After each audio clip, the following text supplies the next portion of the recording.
Assalamualaikum warahmatullahi wabarakatuh. Perkenalkan, nama saya Tina Silviana dengan NIM 230110111063, prodi PAI kelas A. Baik, langsung saja di sini saya akan menjelaskan kajian materi Quran hadis tentang hukum ro. Jadi, hukum ro dibagi menjadi 3. Yang pertama ada ro tafkhim, ro yang dibaca tebal. Yang kedua ada ro tarkik, ro yang dibaca tipis. Dan yang ketiga ada ro jawazul wajhain, boleh tafkhim atau tarkik. Jadi boleh dibaca tebal atau boleh dibaca tipis. Kemudian di sini saya jelaskan tentang pembagian ro yang dibaca tafkhim. Yang pertama, ketika ro fathah tanwin. Jadi jika ada huruf ro yang berharokat fathah atau fathah tanwin, maka dibacanya tafkhim, dibaca tebal. Seperti contohnya Rabbana basiron. Nah, ro dan ron itu dibaca tebal, dibaca tafkhim. Dan yang kedua, ketika ro doma dan ro doma tanwin. Seperti pada contohnya ruziqna khabirun. Nah, ru dan run itu dibaca tafkhim, dibaca tebal. Yang ketiga, ro sukun didahului harokat fathah atau doma.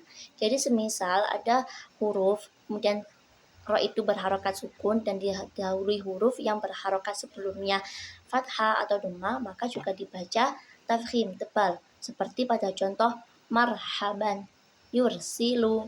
Ro-nya ro sukun didahului harokat fathah pada kalimat marhaban. Dan pada kalimat yursilu, ro-nya ro sukun didahului harokat doma. Kemudian yang keempat, yakni ro sukun didahului hamzah wasol. Hamzah yang bersambung, contohnya irji'i warhamna. Nah, itu kan ro-nya berharokat sukun dan sebelum huruf ro ada hamzah wasol, maka itu dibaca tafkhim, dibaca tebal. Kemudian yang kelima, ro sukun didahului harokat kasroh bertemu dengan huruf isti'la. Nah, huruf isti'la itu apa saja?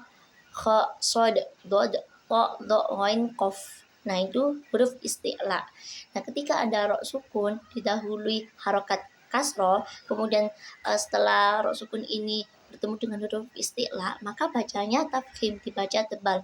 Seperti pada contoh mirsodun, qirtosun. Nah, kalimat mirsodun, ro-nya berharokat sukun, kemudian didahului dengan huruf yang berharokat kasroh. Dan setelah ro sukun ini, harokatnya adalah fathah, sod. Itu sod ini adalah huruf isti'la, maka itu dibaca tafkhim. Kemudian yang terakhir, ro hidup didahului huruf mati.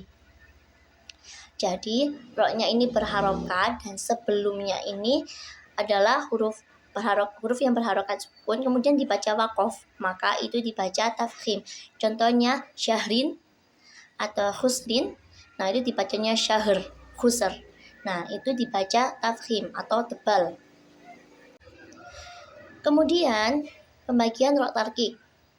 Nah, ada berapa saja sih ro yang dibaca tarkik? Di sini ada 3. Yang pertama, ro kasro tanwin. Jadi ketika huruf ro berharokat fathah atau huruf ro berharokat kasro, maka itu dibaca tarkik. Contohnya rizqon, syahrin. Nah, ri dan rin itu dibaca tarkik, dibaca tipis. Kemudian yang kedua, ketika ro sukun didahului kasroh. Jadi ro ini berharokat sukun. Kemudian sebelumnya ada huruf yang berharokat kasroh, maka dibaca tarkik, dibaca tipis. Contohnya fir'auna atau anzirhum. Nah, ro-nya sukun dan sebelumnya huruf yang berharokat dengan kasroh. Kemudian yang ketiga, yang terakhir adalah ro hidup didahului ya sukun dibaca wakof. Jadi ketika ada ro yang berharokat, kemudian sebelumnya ini adalah huruf ya sukun, nah kemudian dibaca wakof, itu dibaca tarkik atau tipis. Contohnya khairu sama qadir, itu dibacanya khair, qadir, sangat tipis sekali. Pembagian ro yang ketiga yakni ro jawazul wajhain. Nah, ro jawazul wajhain ini boleh dibaca tafkhim ataupun tarkik. Jadi boleh dibaca tebal ataupun tipis. Di sini pembagiannya ada 3. Yang pertama, ro sukun dan sebelumnya berupa harokat kasroh asli dan sesudahnya berupa huruf isti'la yang dibaca kasroh. Jadi ro ini berharokat sukun. Kemudian sebelumnya ini ada huruf yang berharokat kasroh dan sesudahnya ada huruf isti'la yang berharokat kasroh. Itu boleh dibaca tafkhim atau boleh dibaca tarkik. Contohnya pada kalimat falaqa fakana kullu firqin kattaydil alim. Kullu firqin. Nah, itu kan ro-nya ro sukun. Kemudian sebelumnya adalah huruf yang berharokat kasroh dan sesudahnya adalah huruf isti'la yang berharokat kasroh juga. Jadi boleh dibaca tafkhim maupun tarkik. Jadi boleh dibaca tebal maupun tipis. Dan yang kedua, ro dibaca sukun karena wakof dan sebelumnya berupa huruf isti'la yang sukun dan sebelumnya lagi adalah huruf yang berharokat kasroh. Jadi yang kedua ini ro-nya dibaca wakof, dibaca berhenti. Dan sebelumnya adalah huruf yang berharokat sukun. Nah, huruf ini berupa huruf isti'la.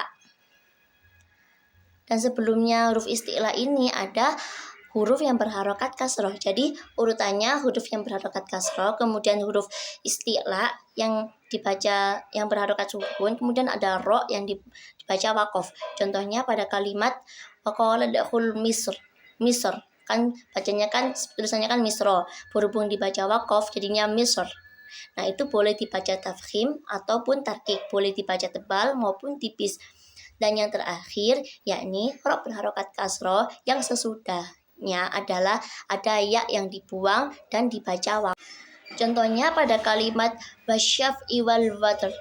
Nah, ini sebenarnya ro ini berharokat kasroh dan sesudahnya ini sebenarnya ada ya, ada huruf ya, kemudian dibuang karena dibaca wakof. Maka dibacanya boleh tafkhim ataupun tarkik. Jadi dibacanya wasyaf wal water. Ya. Baik, sekarang kita coba latihan ya pada sebuah ayat yang akan saya bacakan. A'udzu billahi minasyaitonir rajim. وَالَّذِينَ اجْتَنِبُوا الطَّاغُوتَ أَن يَعْبُدُوهَا وَأَنَابُوا إِلَى اللَّهِ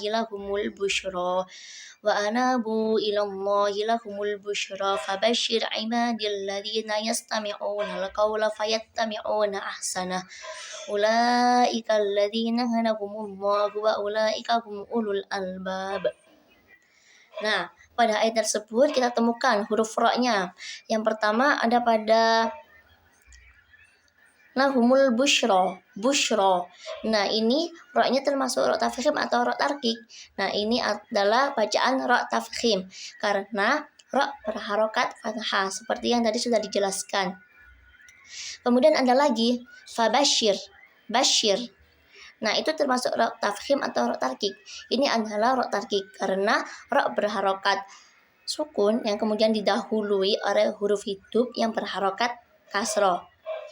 Nah, mungkin itu saja contoh yang bisa saya. Kurang lebihnya saya mohon maaf yang sebesar-besarnya. Wabillahi taufiq wal hidayah. Wassalamualaikum warahmatullahi wabarakatuh.